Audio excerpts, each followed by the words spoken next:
PodSenge 2026, uma peça de comunicação que interage com a sociedade de Mato Grosso do Sul e todo o Brasil, na visão da diretoria do SENGE, o Sindicato dos Engenheiros de Mato Grosso do Sul, na gestão do engenheiro Diogo Rodrigues, amigo e grande profissional que já passou por outras áreas também, na comunicação, no marketing de Mato Grosso do Sul, engenheiro civil formado na nossa querida Universidade Federal de Mato Grosso do Sul.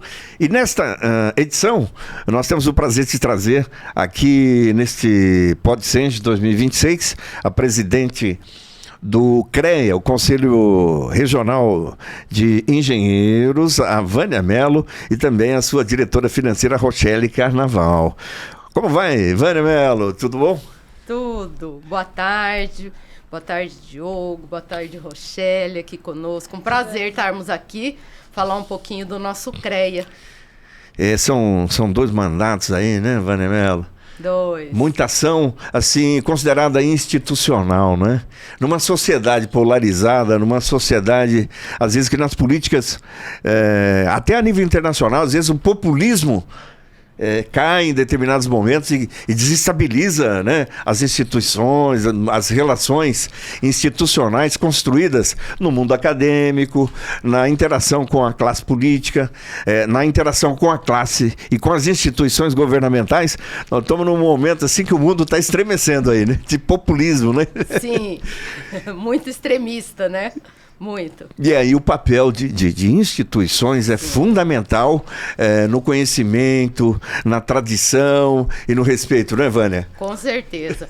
E a nossa instituição, ela busca isso, ela busca o acolhimento, a equidade, que a gente possa estar em sintonia, que a gente não busque os extremos, mas que a gente tenha um olhar para todos, com certeza. É um prazer, Arthur, porque só um comentário, assim, o CREA tem 40 anos, né? A Vânia, acho que agora... Quase 50 já, quase 50. 47 anos. 47. É a idade do Estado, né? E a Vânia é a primeira presidente mulher, né?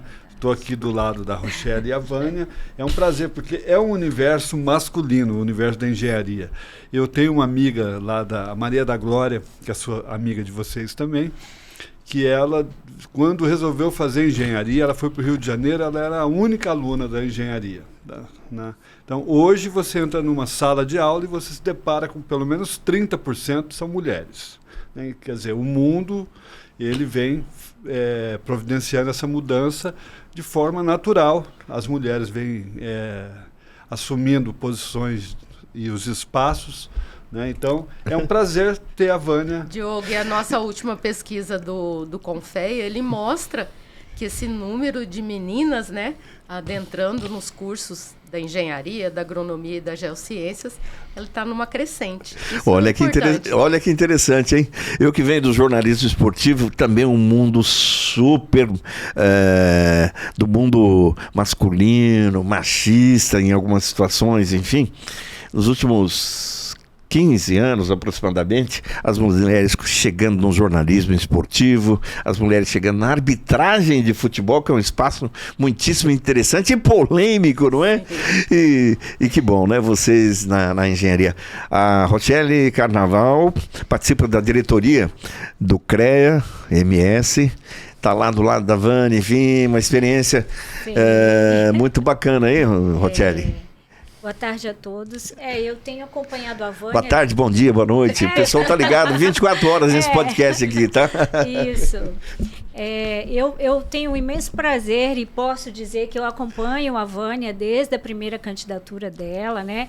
A minha aproximação ao CREA veio através da Vânia, porque assim, eu via na Vânia uma figura conciliadora.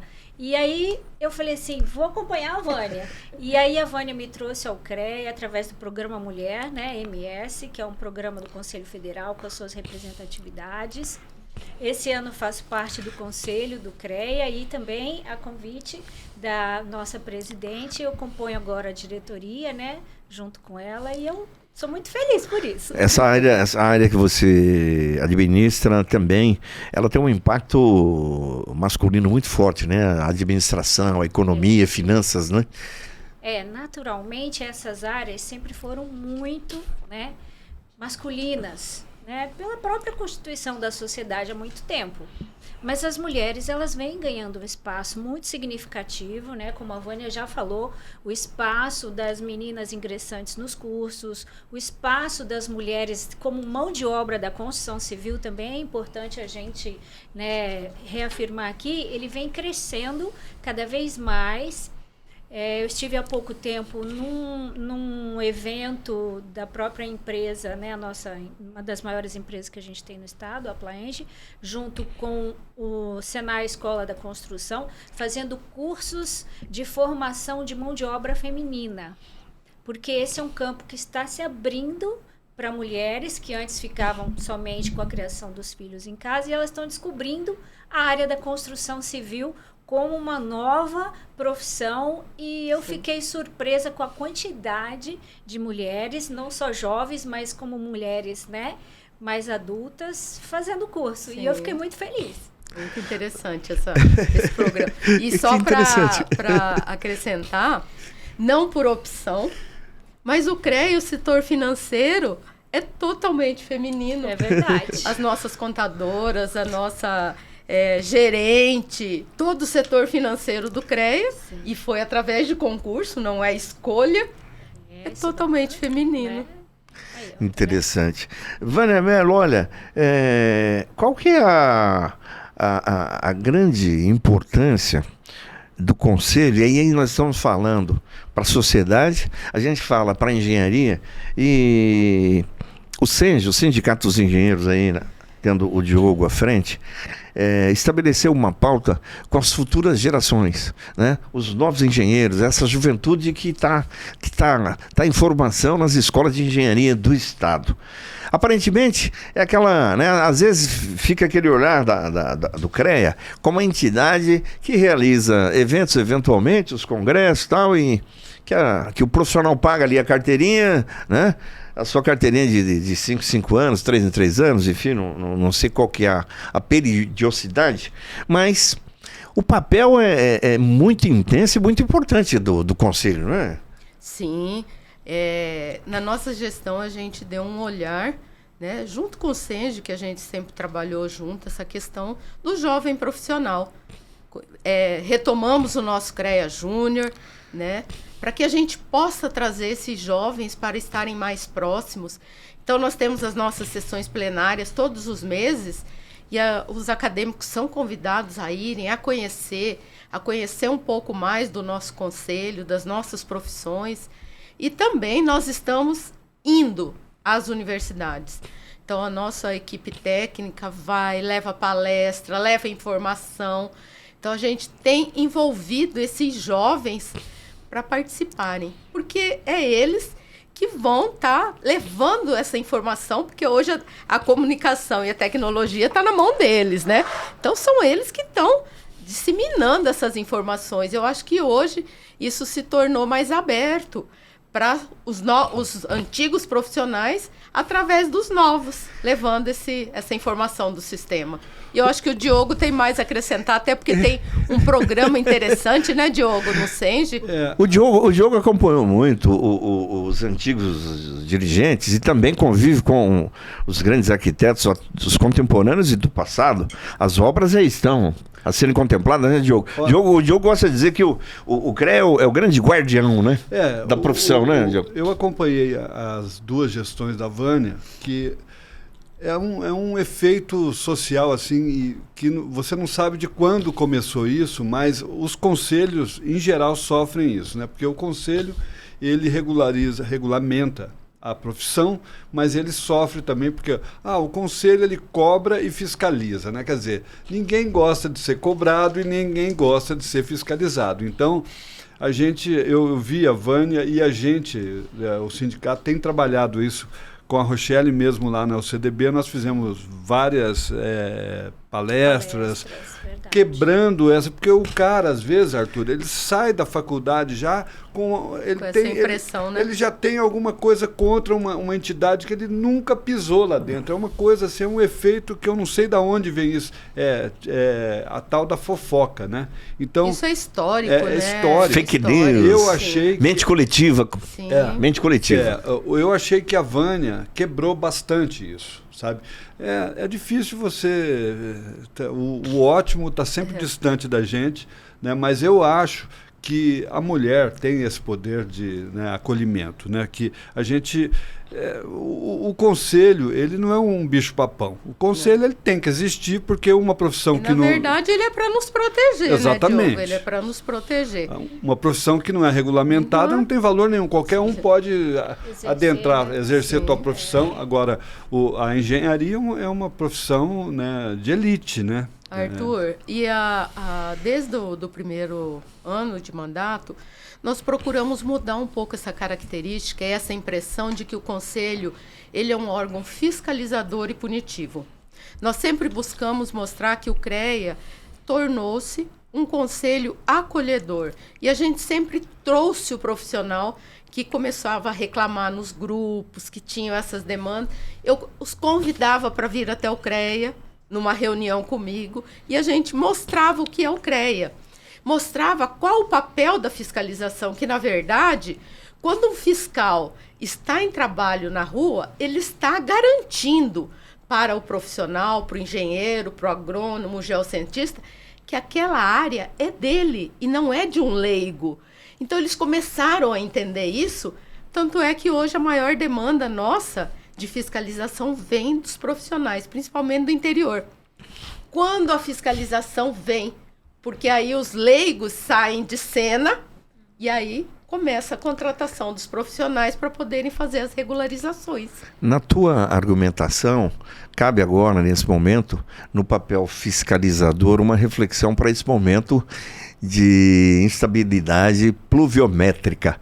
Choveu muito nesse começo de 2026, acima das previsões meteorológicas, e não só em Campo Grande, mas em vários municípios tivemos ocorrências assim seríssimas, né? Então, nesse meio há o engenheiro e as empresas, né? As construtoras com tantas demandas.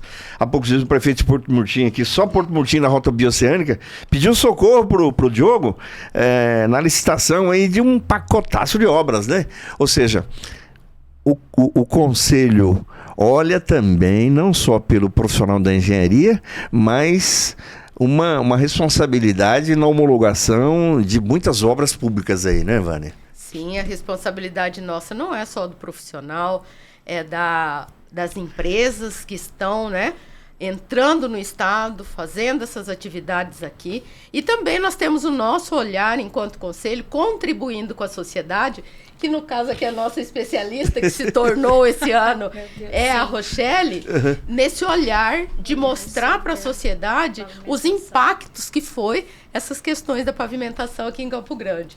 Então a Rochelle nos atendeu em todas as demandas, atendendo essa demanda, essa dúvida, não só da imprensa, mas a demanda que vem da sociedade, buscando uma resposta da engenharia.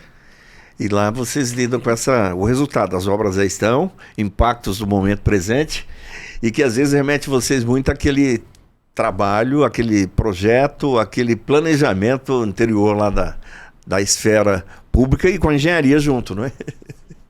A sociedade, ela sempre espera bastante do CREA, até de atribuições que o próprio conselho não tem. Sempre uma pergunta. Cobra, né? sempre a mais. Sempre uma pergunta. Mas vocês não podem interditar obra? Não podemos interditar obra. Podemos, né, autuar se os profissionais ali não tiverem devidamente registrados, se não tiverem responsabilidade técnica sobre a execução da obra, ou se a empresa também não tiver devidamente registrada e cadastrada no conselho. Mas fora isso, o CREA não pode agir como polícia. Mas eles prezam muito pela opinião dos engenheiros do CREA. E isso eu acho que é uma coisa bem bacana. Eles sempre recorrem ao conselho para ter aquele, vamos dizer assim, um olhar mais técnico, fazer uma informação à população um pouco mais direta para que as pessoas saibam até aonde cobrar. E eu acho, Rochelle, que a gente pode acrescentar, né, Diogo, a gente que está ali como conselheiros e como gestores, que também a sociedade nos procura muito, porque nós temos também o olhar ético para o profissional.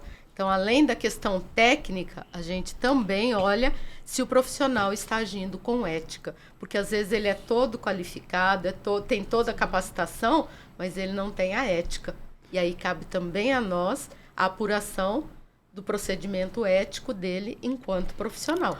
Olha, eu fico imaginando como que tem que haver um controle na questão da ética em todos os departamentos lá do Conselho, hein, Diogo? Você também pode dar um pitaco, que só fechando o raciocínio. Nós estamos num momento, nesse ano de 2026, que nas prefeituras aí, segundo ano de gestão, o GAECO e o Ministério Público avançou em mais de 10 municípios. Ou seja, a luz vermelha também nessa questão da ética e de checar obra por obra, projeto por projeto, lá com vocês deve ser imenso, né? Arthur, eu tenho assim questões com variáveis diferentes, né? Você pega, por exemplo, no popular, realmente, o engenheiro, ele concorre com o pessoal da construção civil, pedreiros, mestres de obra, tal. E lá no sindicato é uma recorrente gente, por exemplo, que ganha um orçamento de um engenheiro, porque o engenheiro é mais qualificado, ele tem atributos, né, que um pedreiro, um mestre de obra não tem, que é a prática, vice-versa. E aí o cara vai, faz um orçamento, pega uma entrada e some. Quando não realiza um trabalho errado, sem embasamento, sem uma qualificação. E aí, estelionato puro. Não dá para julgar, né? Esse julgamento a gente não tem como fazer. Mas eu sempre...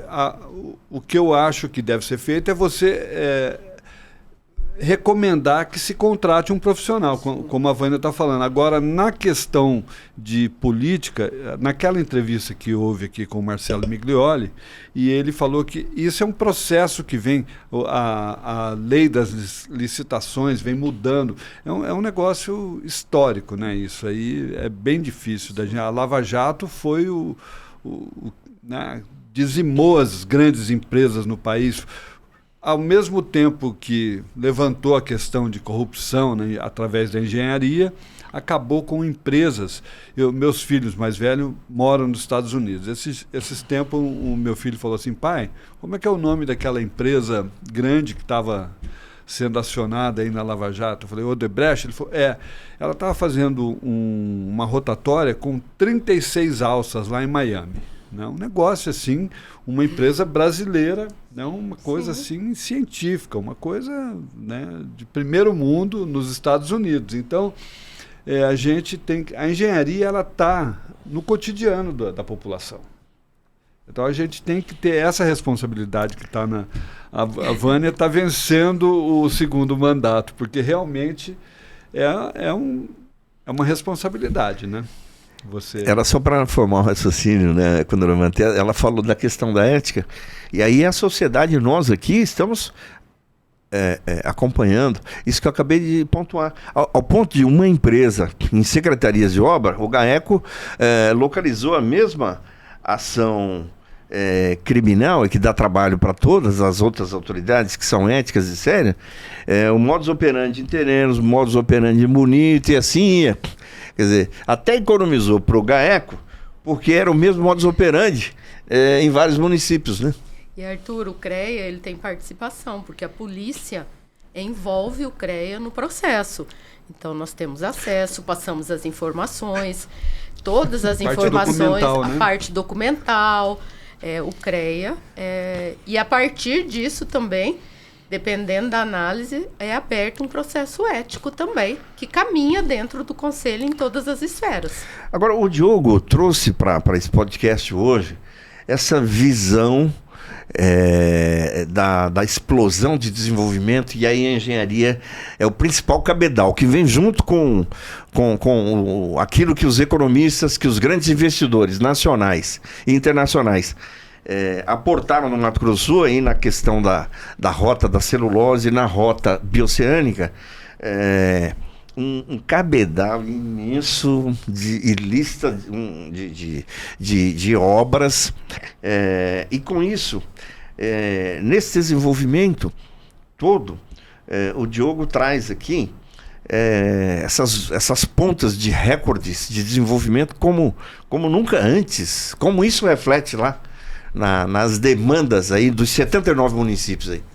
É uma responsabilidade muito grande nossa, enquanto Conselho Fiscalizador, que a gente vê a engenharia. O nosso estado é um estado do agro, também é uma responsabilidade nossa, e talvez até mais difícil de ser fiscalizada, né? Porque você tem que adentrar aí nessas regiões. Agronomia aí, né? Engenharia então agrônoma. É uma responsabilidade que esse desenvolvimento, esse boom que está passando no nosso estado, ele não seja só rápido, mas que ele seja sólido, né? E que exista a participação dos nossos profissionais.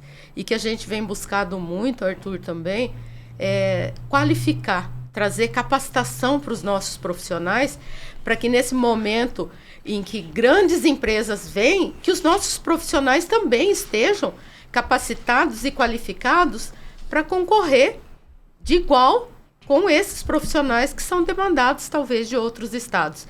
Então é uma responsabilidade muito grande e nós estamos sempre privando, né, buscando muito pela segurança e a participação dos nossos profissionais aqui do estado. Quando o cidadão vê uma placa do governo federal, por obrigação, cada obra, né, necessidade de colocar, da mesma forma o governo do estado e os municípios, né, e ali os valores e contrapartidas, tanto o SENGE, o Sindicato de Engenheiros, quanto o CREA, se não passou por ali, está chegando, né?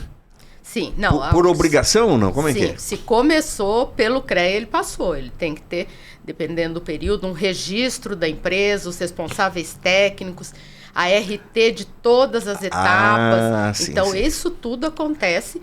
Primeiramente, também um visto, que é uma permissão do trabalho técnico aqui no estado.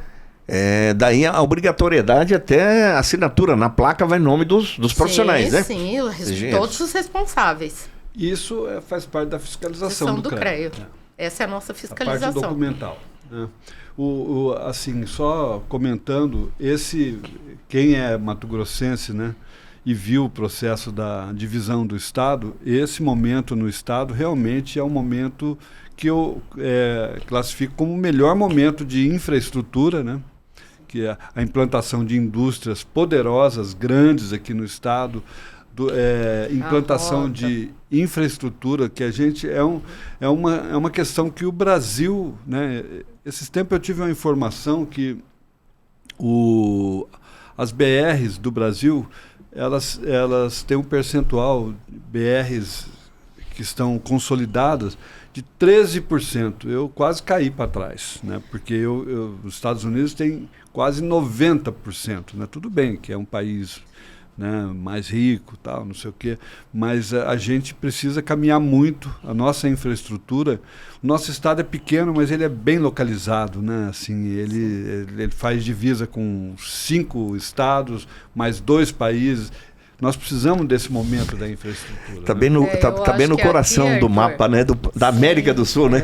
Eu acho que aqui também cabe um paralelo aí, que é a questão da discussão dos nossos profissionais nesse contexto todo, né, Diogo? Você, enquanto presidente de uma entidade, a Rochelle, que por muitos anos aí formou profissionais, né?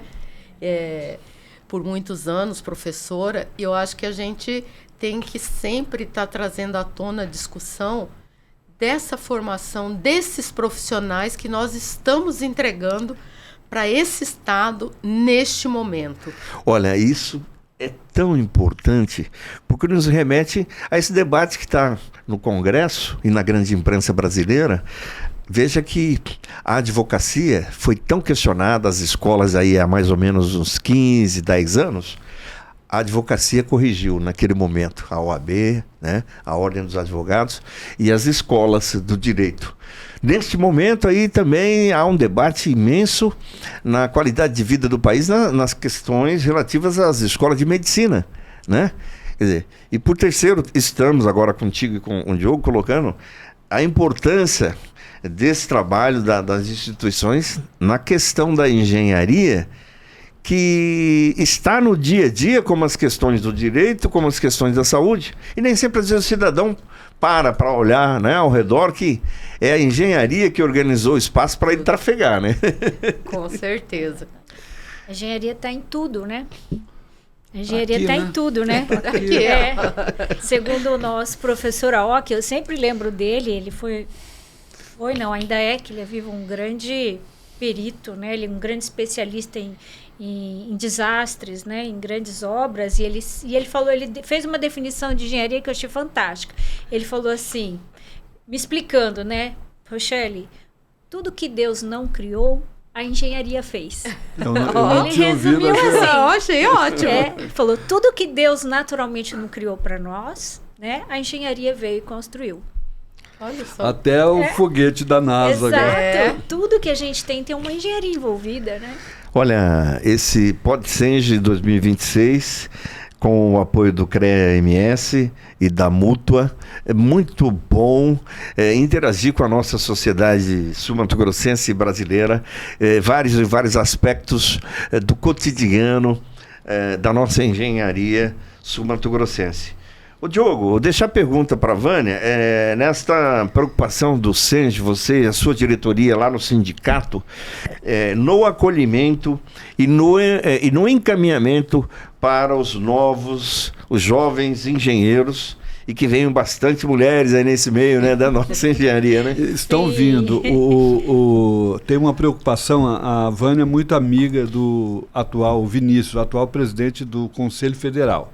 Né, o Vinícius tem um olhar especial, a Vânia tem uma ótima relação com ele, e ele anda pregando pelo país exatamente que ele acha que se o país crescer a 3%, vai faltar engenheiro no campo. E também essa questão é uma questão já antiga da prova, né, Sim. Vânia? Eu não sei a quantas anda aí. A prova de você, como a OAB, você faz a faculdade, você tem que fazer a prova da OAB para você se tornar um advogado Sim. atuante, né? Sim. Como que está isso, velho? Essa questão da prova, Arthur, porque a OAB é uma prova, é o advogado, né? O nosso sistema profissional, ele abarca mais de 300 títulos profissionais. Então, você imagina você se organizar para uma prova, né, de qualificação do profissional para o registro. Então, a discussão ela tem vindo muito, Diogo, dos cursos com maior número de profissionais, para que a gente possa iniciar por esses títulos profissionais, para que a gente possa ir implementando e chegue ao ponto de termos uma prova de qualificação no nosso sistema. Por exemplo, com esse agro pujante do Mato Grosso do Sul e do Centro-Oeste brasileiro, tá faltando engenheiro agrônomo ou não? Olha, profissional falta, é o que o discurso do Vinícius, né? Mas é o que eu digo, Arthur. Falta profissional capacitado e qualificado. E o porque IAD, hoje, né? Porque isso foi um grande hoje, problema, é um diferencial do nosso estado, acho até pela nossa cultura meio interiorana, agro, pantaneiro, de que você fez o curso, colou o grau, tá ok. Isso não cabe mais hoje para a sociedade, para o É um profissional. comportamento bem Hoje você característico, né, você do tem nosso que entender povo. de inteligência artificial, você tem que estar muito atualizado. E é isso que a gente busca, que os nossos profissionais consigam chegar nesse ponto de poder estar a ponto de ocupar esses espaços que o nosso estado tem. Uma curiosidade aí, são quantas faculdades de engenharia em todas as nossas regiões? quantas faculdades de tradicionalmente engenharia? nós tivemos a federal, né? Aqui você fala do estado? No Mato Grosso campus do de Sul? Campo Grande, né? O campus de Campo Grande, aí depois... Só lá a gente tem 10 cursos na 10 Universidade Federal. É. O Instituto Federal tem mais... Aqui a gente tem o Instituto Federal, deve ter, acho que tem 2 engenharias Por lá. enquanto, Unigran em Dourados e Campo Grande. Unigran em Dourados. Antigo Aí Cesup, tem que é a Uniderp, né? Tem a UENS, Tem a a UEMS, a Crotons, né? Antiga Anhanguera. Tem a Estácio, tem a UFMS, tem a UCDB. Então, são pelo menos 7 escolas. O Estado está bem servido aí, né? E um problema que a Vânia mencionou do IAD, né? Ensino à distância. O ensino à distância, né? O Hamilton esteve conosco aqui, ele deve gravar semana que vem, ia gravar na segunda, né? Ele falou, olha, parece que vão sair agora 500 profissionais pelo IAD. Ele é agrônomo, né? Então ele trabalha, já está quase aposentando na área, então ele tem conhecimento. Eu era crítico do IAD. Aí um dia, conversando com meu filho lá, ele falou, pai, aqui nos Estados Unidos 90% dos cursos são IAD. Eu falei, pô, então... O conhecimento chega. Diz que na Europa, a tecnologia está aí, né? 80%, 90% IAD. Algumas faculdades... Eu questiono esse algumas número. faculdades questionam. Eu Né? questiono A esse medicina, número, na época do Mandetta ministro, ele foi um dos que questionou o EAD para a medicina. Né? Pelo menos parte do curso tem que ser presencial. Né? E talvez outras matérias, enfim... A gente tem, Arthur, 2 movimentos interessantes no Brasil hoje, que eu vejo, que eu venho estudando um pouco isso, já tem pelo menos uns 6 anos, um pouco antes de começar a pandemia, em função da redução do número de ingressantes nos cursos de engenharia, que já dava sinais em 2019, tá? Com a pandemia, isso piorou um pouco, né? Quer dizer, piorou no ensino como um geral, mas a área das engenharias, particularmente, né, porque é que eu conheço mais, ela ficou muito agravada com isso. Então, a gente teve um movimento em função de pandemia, a gente teve um movimento do aluno brasileiro e a gente teve um movimento das escolas, das faculdades e universidades. Tá? Então, esses 3 movimentos, que a meu ver foram muito ruins nas suas opções, levaram a hoje a gente... Porque eu faço uma pergunta recorrentemente para todo mundo que tenho vários amigos que estão em grandes empresas no nosso estágio, eu pergunto, mas por que a gente está tendo essa dificuldade? Eles falam assim, o que chega é um aluno não preparado. Aí, do outro lado, eu vejo o aluno que fala, eu não vou me esforçar porque a empresa não está pagando um salário adequado para quem faz 5 anos de faculdade. Então, esse conjunto de decisões, para mim, foi muito ruim para a engenharia. Tanto que a gente observa, o ano passado, né, que estivemos no encontro de líderes, eu tive essa informação no passado, de uma redução de 30% de ingressantes como novos engenheiros no Conselho Federal como um todo. Então, isso é uma coisa muito crítica, né? Eu vejo como muito crítica. Um país como o nosso, que tem tantos movimentos estruturais e de infraestrutura de engenharia que precisam ser feitos, a gente ter redução em ingressantes para a engenharia passa de 40%. No Conselho já chegou 30%. Então, está tendo um movimento muito ruim, eu vejo, muito ruim mesmo. É difícil para mim falar sobre isso, porque há 22 anos eu acompanho a educação, mas o que a gente vê hoje das pesquisas, os alunos de melhor performance, eles estão preferindo o curso de medicina, porque tem-se a cultura de que a medicina vai pagar melhor. Então, o aluno de melhor performance, ele quer fazer um curso que ele vai ganhar bem. Até aí, tudo bem. Mas, então, a gente tem que ter movimento de todos os lados. Eu preciso ter um movimento da sociedade, eu preciso ter um movimento do Conselho, que a gente já está vendo o Conselho Federal fazendo um movimento, começando a criar resistências às escolas à distância, completamente à distância. Então, o Conselho já está começando a fazer um movimento. A sociedade, eu ainda não vejo esse movimento. Eu vejo muitas das escolas... Está muito quieta. As escolas de ensino médio ainda só estimulam o aluno a fazer o curso de medicina. Tá? As empresas, por outro lado, precisam fazer um movimento de valorização do profissional.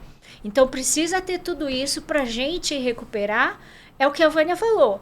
Nós precisamos de profissionais, muitos de engenharia, mas bem qualificados. Né? Olha, nesse debate, eu entendo o Diogo, eu fiquei com a argumentação do EAD para atender uma parcela no Brasil, principalmente nas regiões metropolitanas, que é aquele cidadão, aquela cidadã que trabalha e que, se ele for para a faculdade, na aula presencial, no Rio de Janeiro, São Paulo, né, Recife, as regiões em que o transporte coletivo, o período de deslocamento passa de 2 horas, 3 horas, quer dizer, ele já sai do trabalho para casa, e em casa aquele tempo que ele gastaria, né, dentro do metrô, no ônibus coletivo, ele já está em casa fazendo o curso à distância. Para regiões como a do Centro-Oeste e outras, nem sempre se justifica a questão do EAD, né?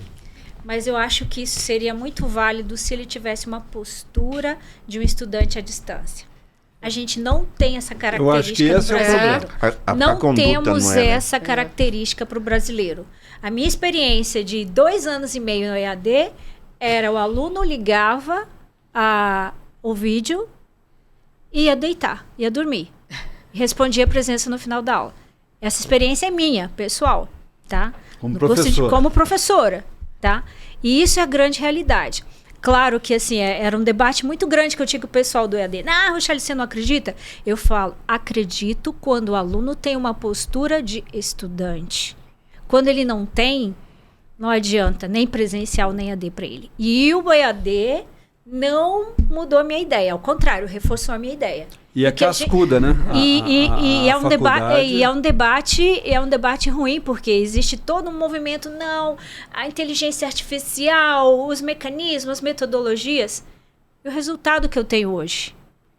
Eu não tenho um aluno bem qualificado em nenhuma área de conhecimento. Nenhuma. Posso te falar com conhecimento de causa. O advento da pandemia que levou todo mundo para o EAD, foi desastroso.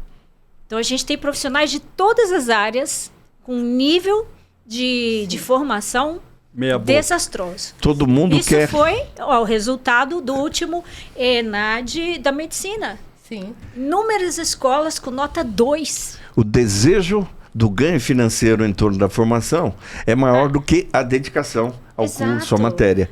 Então eu tenho a resposta para a queda da qualidade do futebol brasileiro. Na Lei Zico, a partir de 98, os pais dos meninos no Brasil colocam o filho na escolinha de futebol, a escolinha paga, e pressiona a criança para ele, com 16, 18 anos, trazer a sustentação da família através do esporte. Retirou da criança brasileira o direito de brincar, de jogar bola. A criança não brinca mais. É o pai e a mãe pressionando na beira do campo, do gramado, que ele tem que atingir a performance do Zico e do Pelé. E do Neymar. E aí, essa criança deixou de brincar, de jogar bola, como Ronaldinho Fenômeno, né? Que inventava o mundo, né? Encontrei a resposta. Onde o talento nascia naturalmente, né? O talento vai nascia brincar naturalmente, exatamente, né? Sim. Então, tinha que ser isso. Aonde que meu filho tem aptidão? Onde que ele tem aptidão? É na medicina? É na engenharia? É nas ciências humanas? Se eu não deixo ele fazer, se eu tomo a decisão, se a escola influencia, se o pai influencia, não, você vai precisar ter que fazer uma área biológica porque ela vai dar dinheiro. Ele vai chegar lá, pior, pode ficar frustrado até de não ganhar tanto dinheiro, né? Arthur, eu queria acrescentar aqui, porque o início da nossa discussão foi a questão do mercado de trabalho, o profissional que reclama da remuneração e, na contramão, a empresa reclamando da qualificação do profissional. E eu quero colocar aqui qual que é o nosso papel enquanto conselho, porque, na verdade, nem é tanto o nosso papel, porque somos fiscalizadores, mas é um papel em que a gente está contribuindo com a sociedade, trazer qualificação para o profissional e lutarmos pelo cumprimento da lei do salário mínimo profissional aqui no nosso estado. Fomos um dos primeiros conselhos do estado que iniciou essa demanda, e todas acabam indo para a esfera judicial, onde a gente exige que os concursos públicos paguem o piso salarial aos engenheiros. Então, isso mudou em muito nesses quase 6 anos que eu estou à frente ao CREA, o valor da remuneração nos concursos públicos aqui no estado de Mato Grosso do Sul. Só um adendo, uma parceria entre o sindicato e o CREA, porque isso é uma atribuição do sindicato, mas como a gente é o primo pobre da situação, o CREA tem uma assessoria jurídica, então a gente fez essa parceria, nós já barramos 56... Mais, eu acho. Olha só, isso foi uma conquista. Editais, porque geralmente é uma vaga para engenheiro, já teve concurso... Conquista da nossa presidente. Já teve edital que o motorista ganhava mais do que o engenheiro. Sim. Sabe? Não desmerecendo ninguém, mas a gente tem um piso constitucional que a gente... Sim. E aí a Vânia, junto comigo, a gente assina, o cara retira o cargo de engenheiro ou ele paga o piso. Sim. Né? Geralmente eles, a maioria dos municípios é um engenheiro, uma vaga, duas, então ele vai e paga. E nós já temos muito concursos de prefeituras do interior pagando o mínimo, que a gente faz também a nossa ação de parabenizar o prefeito, o gestor público pelo cumprimento. Então isso é uma contribuição que a gente se somou com o SENGE, porque é mais a participação da entidade, mas que o CREA, junto com o SENGE, está contribuindo com os profissionais, mas principalmente com a sociedade. Olha. E complementando a resposta da Rochelle, tem o crescimento da China, é o maior crescimento dos países. Tem uma foto que estão todos o Partido Comunista lá, o pessoal... 95% ali são engenheiros. Sim. Entendeu? Então você vê que é uma profissão de desenvolvimento. Sim, uma questão isolada, mas é um exemplo. No olhar de tanto otimismo que a própria, nós da mídia temos colocado na questão da rota da celulose. Há um aspecto que não envolve as entidades, mas envolve gestão municipal. Poder pleno que um prefeito tem, uma gestão, um partido político. E Ribas do Rio Pardo hoje vive um problema que a engenharia que está sendo chamada para a solução, que é de 600 ocupações irregulares. O crescimento foi desproporcional à base que o município tinha. E o gestor municipal da época não recorreu à bancada política, ao Ministério, ao governo federal, não recorreu ao governo estadual, essa é a realidade. Me desculpe o povo de Ribas do Rio Pardo, mas tem um abacaxi sendo descascado lá de 600 ocupações irregulares, porque faltou planejamento. Está chegando outro grande investimento em Inocência, tomara que por lá não ocorra o que nós temos aí de negativo nessa condução do gestor municipal daquela época. Sim, é uma responsabilidade muito grande, né? E a nossa fiscalização, ela está sempre presente. Então, em termos de profissionais e de empresas, a gente sempre está garantindo, mas a nossa atribuição vai só até aí. Então, é isso que nos restringe um pouco, né, Diogo?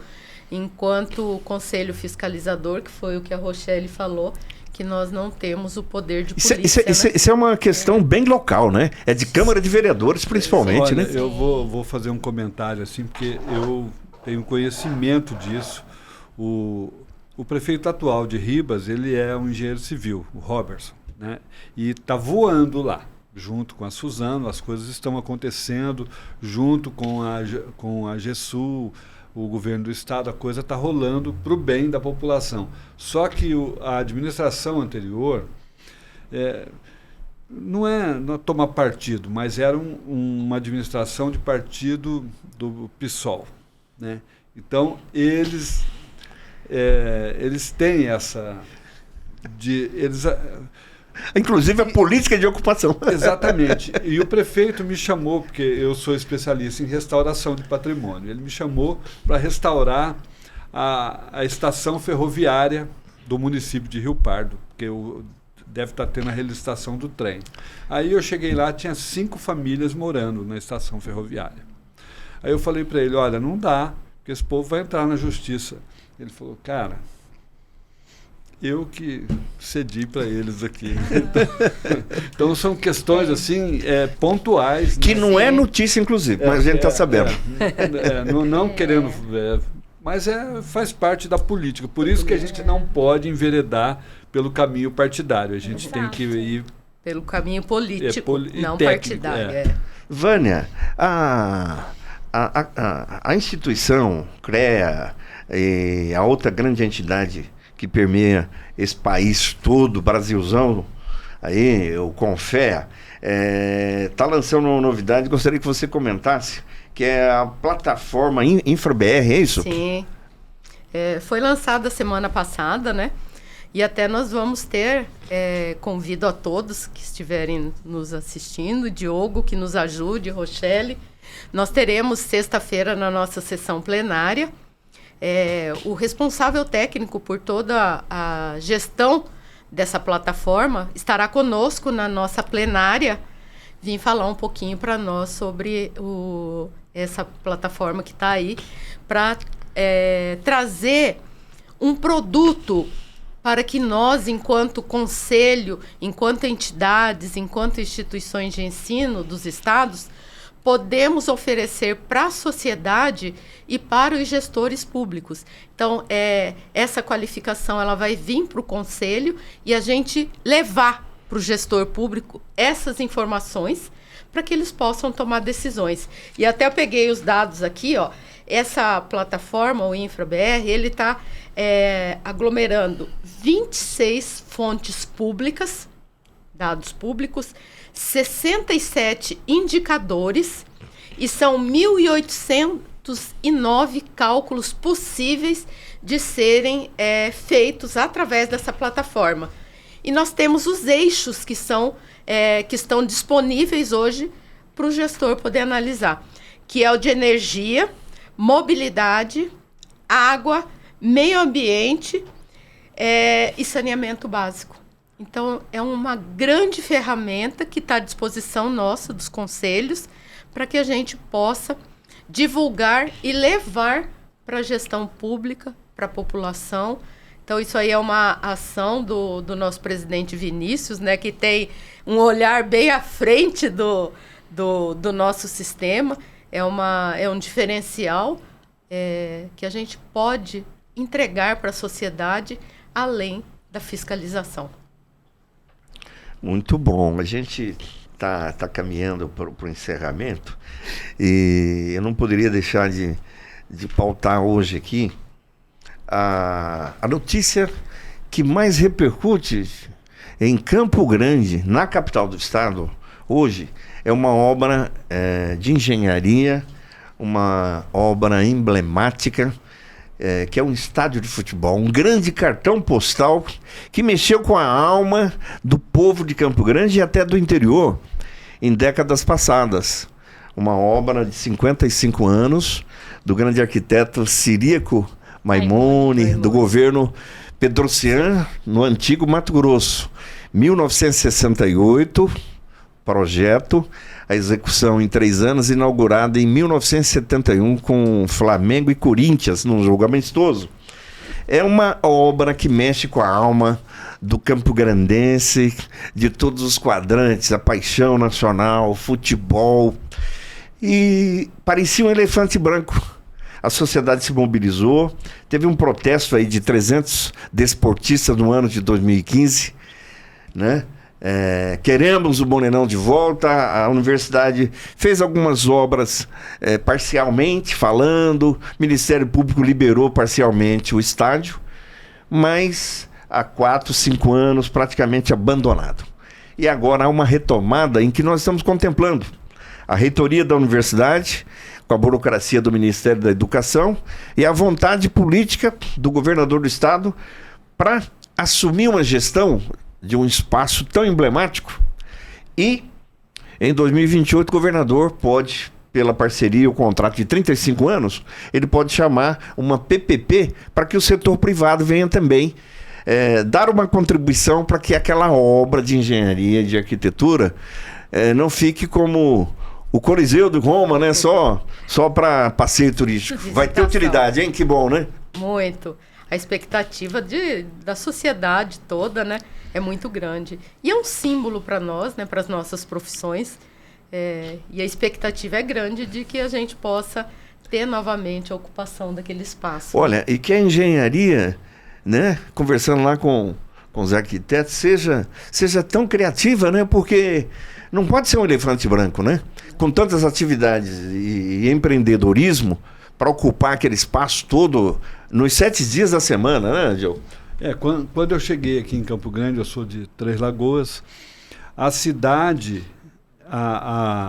o campus universitário da Universidade Federal, ele era, assim, parece que muito mais representativo para a cidade do que é hoje. Porque hoje, Campo Grande... ponto de visita, né? Tudo era lá. Eu lembro que eu era muito ligado à cultura e fiz muito evento ali no Glaucio Rocha. Era onde tudo acontecia em Campo Grande, era no Glaucio Rocha, no Morenão. Esse nome Morenão, até o pessoal, que nome que nós vamos usar? Eu acho difícil tirar o nome, porque é a cidade morena, né? Tudo bem que a Rochelle tá aí na... Mas já sou de coração. Mas não, Vânia, nós daqui do Mato Grosso do Sul... temos essa paixão, né? Eu acho que a cidade universitária, ela era muito emblemática mesmo para a cidade, né? Eu acho que quem fez todo o projeto na época, né, do governador, ele foi muito feliz no que ele colocou como atividades de cunho social dentro da universidade, né? Um teatro como Glaucio Rocha, que sempre foi um dos melhores que a gente tem na cidade, se ainda não até hoje. Até hoje. Não, o centro de convenções é mais moderno, né? Sim, mas toda a acústica dele, ele é muito melhor preparado. Muito. Quantos projetos que passaram ali. Eu trabalhei no Pixinguinha na época. Então, né? Ele foi melhor preparado para isso. O próprio estádio, né? Você vê, na época que a Copa foi no Brasil, quantas cidades, capitais tiveram que fazer o estádio, e nós já tínhamos aqui, né? O Autocine ali, que ninguém fala, né? Sim. Olha, então, quantas coisas tem bonitas o Diogo lá. vai me arrepiar aqui. Eu, no Banco do Brasil, no marketing e comunicação do Banco do Brasil, o Glaucio Rocha sediou o Circuito Banco do Brasil de música instrumental.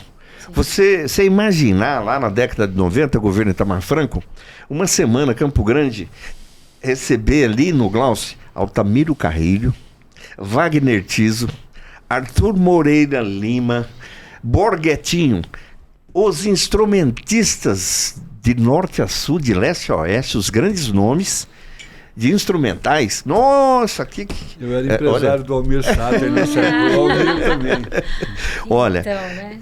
Mas concluindo, Rochelle, você estava no raciocínio e mexeu com a nossa emoção aqui quando o jogo fala do teatro.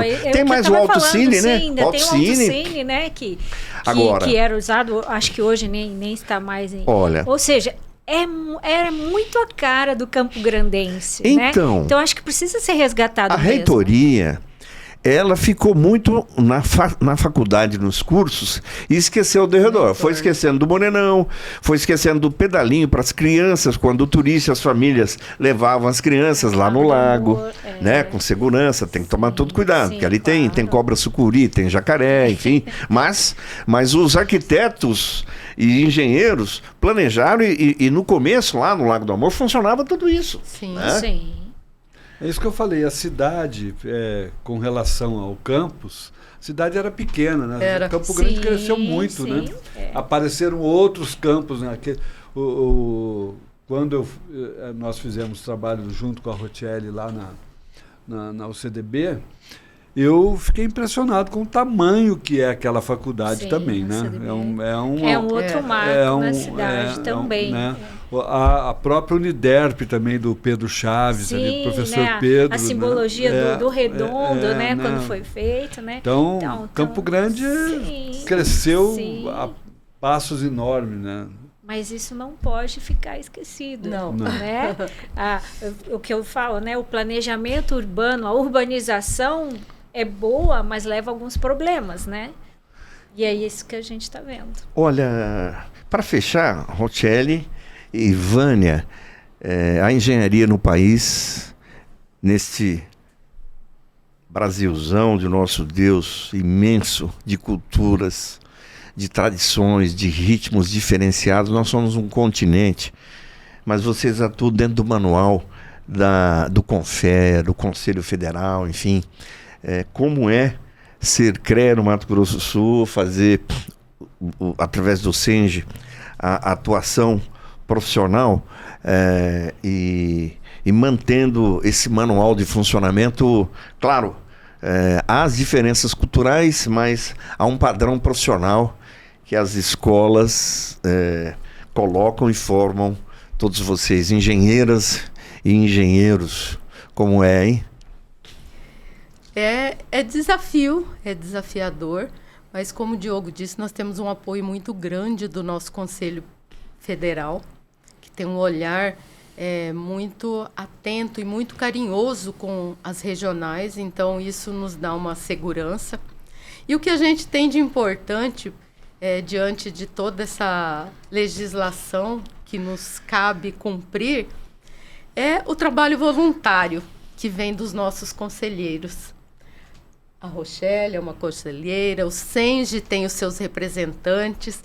Então, são profissionais que amam as suas profissões e que colaboram com o conselho, com o sistema profissional, doando o seu tempo, o seu conhecimento e a sua capacidade de somar em prol das nossas profissões.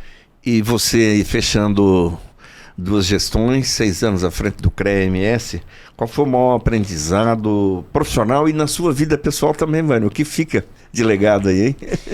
Olha, Arthur... Liderar tantas mentes, tantas cabeças e grandes figuras da engenharia, nossa. Sim, é uma paixão e uma missão antiga da minha vida. Eu iniciei essa paixão por defender a profissão quando eu ainda era universitária. Participei da criação da minha associação de classe e aí eu não era profissional, não podia participar. Aluna, eles me colocavam para fazer ata, né? Secretária. E aí eu comecei. Isso já passa de 30 anos. Contribuindo como conselheira, como presidente de entidade, como é o Diogo hoje. Mas a presidência do CREA, eu resumo como coragem. Coragem, né, de se propor a fazer um CREA diferente, um CREA moderno, um CREA tecnológico.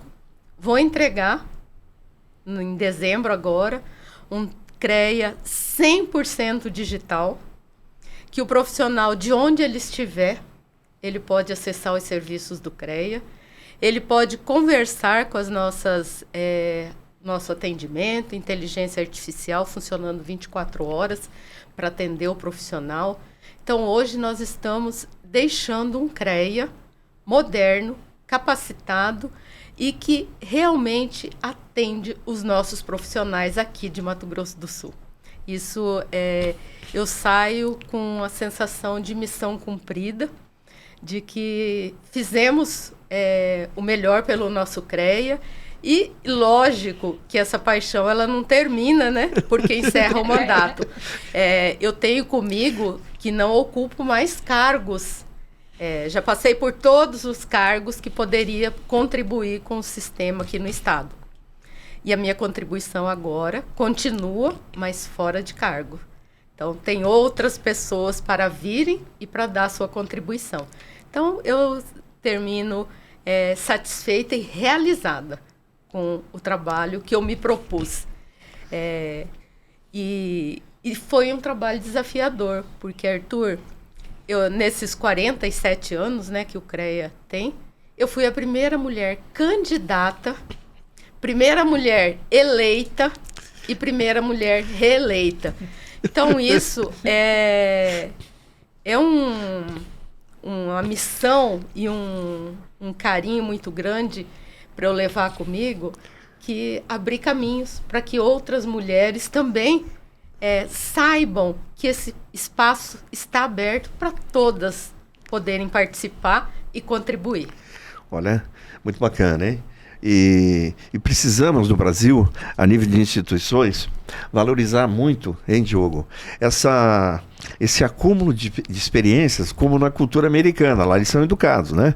O Conselho dos Ex-Presidentes convive independentemente de qual partido está na presidência, né? Alguns municípios do Brasil têm um conselho dos ex-prefeitos, ou seja, quem passou pela cadeira, pela diretoria, tem a possibilidade de estar contribuindo com as outras gerações que vão chegar às instituições. Nós temos muita falência no Brasil de instituições porque não valorizam o conhecimento, né, os cabelinhos brancos daqueles que passaram pelas instituições. Precisamos reforçar, né, e que o CREA continue, novas diretorias estejam valorizando esse timaço aí das mulheres aí, hein, Rochelle? Sim, que venham mais mulheres, né, que venham mais engenheiras, né. Eu faço votos que tenhamos mais ingressantes de jovens na carreira da engenharia, porque a engenharia é fantástica, né? Eu acho que a engenharia é uma paixão mesmo, como a Vânia fala, né? E trabalhar para a engenharia, seja através de instituição de ensino, através do conselho, é muito gratificante. Como a Vânia disse, é uma atividade voluntária, mas ela é muito gratificante. Meu amigo Diogo Rodrigues. Eu agradeço, inclusive, um comentário. Parabéns. Elas são professoras, né? Professora faz a diferença. Também, né? Parabenizo Também. a Vânia pelos mandatos, né? Que eu acho que houve avanço para a categoria, cumpriu a função muito bem. Eu acho que é importante você humanizar a entidade. Eu acho que isso ela conseguiu, humanizou, trouxe as mulheres também, que não é uma questão de homem e mulher, as profissionais mulheres. Um olhar, né? diferente. Olhar diferente. Então, obrigado pela participação de vocês, que eu acho que esse conteúdo Nós é que agradecemos. é histórico, Arthur. Maravilhoso. Eu queria só acrescentar aqui. À vontade, Vânia. Eu estou finalizando a minha gestão, mas nós teremos eleição do nosso sistema, então é uma eleição grande aqui no estado de Mato Grosso do Sul, que vai acontecer no dia 3 de julho.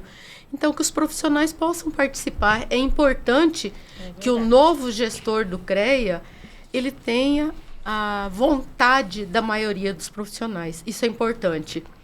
E o meu desejo para o novo gestor do CREA é que ele tenha esse mesmo carinho, esse mesmo amor com os nossos profissionais e com a sociedade sul-mato-grossense.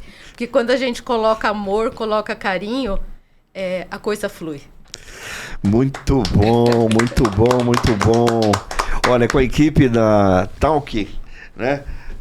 Podcasts inteligentes, aqui a equipe do Og Brain, a gente fecha um capítulo muito legal, muito bacana, a presença feminina na nossa engenharia sul-mato-grossense. Conversamos hoje com a presidente do CREA, Vânia Melo, e com a diretora financeira do Conselho, que é a Rochelle Carnaval.